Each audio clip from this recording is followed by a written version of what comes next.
প্রথম সন্তান হওয়ার পর অনেক দম্পতি ভাবেন দ্বিতীয় সন্তান নেওয়া সহজ হবে, কিন্তু অনেক সময় দেখা যায় দীর্ঘদিন চেষ্টা করেও আর সন্তান হচ্ছে না।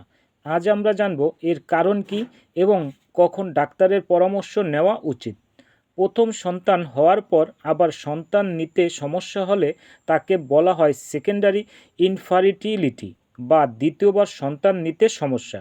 এটি নারী বা পুরুষের দুজনের যে কোনো কারণে হতে পারে। নারীদের ক্ষেত্রে কয়েকটি সাধারণ কারণ দেখা যায়, যেমন হরমোনের সমস্যা, পলিস্টিক ওভারি সিনড্রোম যেখানে নিয়মিত ডিম্বাণু তৈরি হয় না, জরায়ুর সমস্যা, জরায়ুতে গুটি বা ফাইব্রয়েড থাকলে সমস্যা হতে পারে, ফ্যালোপিয়ান টিউব ব্লক, আগের ডেলিভারির পর সংক্রমণ হলে টিউব ব্লক হয়ে যায়, বয়স বেড়ে যাওয়া, বয়স বাড়ার সাথে সাথে ডিম্বাণুর মান কমে যেতে পারে। অনেক সময় পুরুষের কারণেও সমস্যা দেখা যায়, যেমন বীর্যের সংখ্যা কমে যাওয়া, বীর্যের গতি কমে যাওয়া, ধূমপান, মানসিক চাপ ও অসুস্থ জীবনযাপনের কারণে সমস্যা দেখা দিতে পারে। এছাড়া অতিরিক্ত মানসিক চাপ, ওজন বেশি বা কম, থাইরয়েড সমস্যা, দীর্ঘদিন জন্ম নিয়ন্ত্রণ ব্যবহার করা।